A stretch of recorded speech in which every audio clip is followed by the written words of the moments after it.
It's been quite a few challenging few weeks for the UK government. But we've got a budget in the autumn. We've got public services crying out for investment, but we've got an extremely difficult financial picture. So one thing that has been thrown around a lot recently is the idea of a wealth tax. And what that means, kind of open to, what it doesn't can mean lots of things to different people. But Neil Kinnock, he put it as 2% on assets worth more than 10 million. Now, I'm sure there are a lot of well-heeled listeners to this podcast who may be affected by this. Personally speaking, I don't have 10 million in the bank.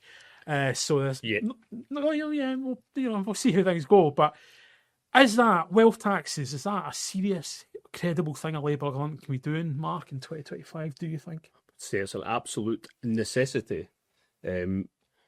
What we know from across the globe is that tax purely on income is great, by the way. Stick it up, right? Because tax is a great thing, as we all know. It pays for all the things we love, the health service, the schools, all the things that make life great are paid for by tax. The crap rail. At least we get some stuff. But no, at least you'd have none of that without tax. So let's just put that to bed. Tax is a great thing, right? I would whack up income tax on the rich. And if they want to leave the country, let them go and live in some godforsaken rock in the Caribbean where they might get their house blown over by a hurricane, or they could even go and live in the Isle of Man. So wherever they want to go, that's fine. Get lost.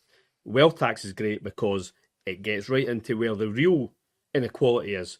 Inequality is not really in income. Inequality is in wealth and ownership. Assets.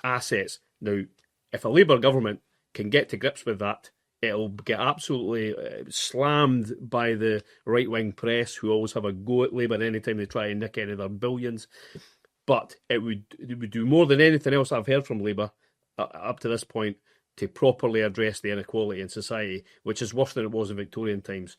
We really need to get to grips with that as a culture, as a country, as a continent. We need to get to grips with that inequality, because that's the greatest challenge that we face as a political entity. We really need to get to grips with that. So it would be great. 2%, it's a nice start, and I agree with Neil Kinnock on that. I think he's spot on. Whether or not Rachel Reeves will see it that way, I don't know. Dougie, do you think Rachel Reeves has the political capital, though, to push through something of that magnitude? I mean, she's going to have to do something to raise money, but... Not right now, she doesn't. I mean, I have something in common with Rachel Reeves. I'm not an expert economist. But, I think I've always seen a wealth tax as one of these, it's a bit like the poll tax. It's a bit like communism. It's great in theory. In practice, there's a reason why only 4 serious economies in the world have a wealth tax. There's a reason why only one of them, Switzerland, raises significant money from it. There's a reason why the UK, even though it's been mooted before, has never had a wealth tax. The IFS are cool on it. They seem sceptical about it, about whether it would work. We know that capital flight is a real thing.